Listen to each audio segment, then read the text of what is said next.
X account. At sa mga kapatid ko dyan at kaibigan ko dyan at mga brothers sisters na hindi pa po na ma-monetize, huwag po kayo mawawala ng pag-asa. Sipag lang po, tayo po, ganun lang po ang ginawa natin. Kahit na iilan lang po ang gadget na meron tayo, iilan lang po yung mga talagang masasabi natin na solid supporter sa atin. Karamihan lang po, kumbaga padaan-daan lang, pero na-survive po natin yung ating watch hour na 4K. Sa 4K po tayo nag-apply. At pag nag-apply ka kasi sa 4K, ang kagandahan pag-apply ng 4K ay kumbaga yung mga tools ay halos visible na po sila. Sabi nga naman nila, kompleto na yung mga tools. Kaya lang, ano lang doon, yung iba ay kumbaga nag-aalangan dahil po pagka 4K kagad, pagka meron pong nasabi natin mayroon ka pong naging violation or hindi ka po nakapasa, maghihintay ka pa ng medyo mahabang panahon kasi nga dahil wala ka pong choice about dun sa second chances, parang second chances na maayos mo yung mga mo. Pero may way po lahat yan, may way po yan. Kaya ang mga iba sinasuggest po nila na it's better to apply na pagka 3K ka na. Although hindi pa kumpleto yung tools mo, at least doon pa lang malalaman mo if ever na kumbaga nakapalo sa policy ang yung channel. Kung ma-approve kagad siya, it means okay yung channel mo. So pwede mo mag-diretso yung mga ano mo nun.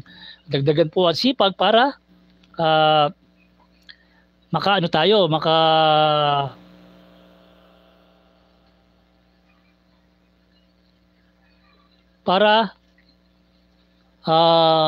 maabot natin yung 4K.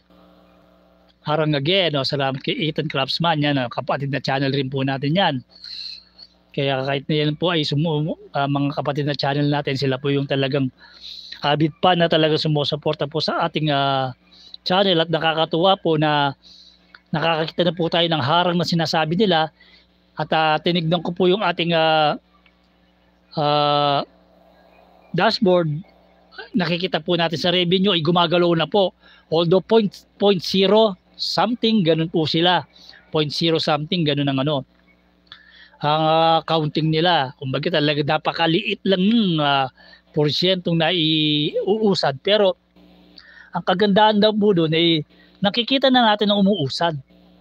Nakakakita na po tayo ng figure na in a long run sa inyong pagtitiwala at sa inyong pag-support ay marireach rin po natin yung $100 na threshold. Pagkatapos po natin na-reach yung $10 na threshold. Kaya ano po tayo, tsaga-tsaga lang po. Tsaga-tsaga lang po sa sa ginagawa natin. Yung kasabihan nga nila, pag may tiyaga, may monetization. Ganun yun. Kaya sila yung mga sister natin na nandyan na na hindi pa po sila money, huwag pong mawalan ng pag-asa.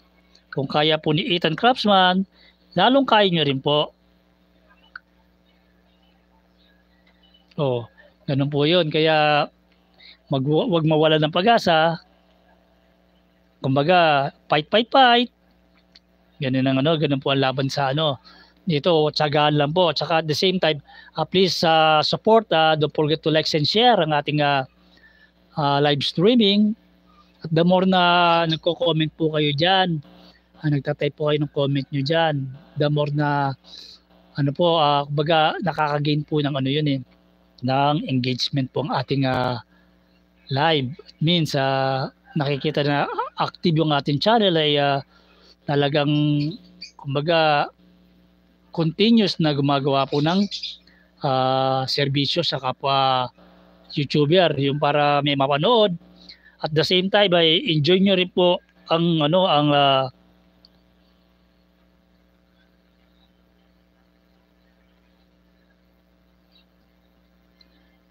ating mga aquatic life. Nakikita nyo po present sila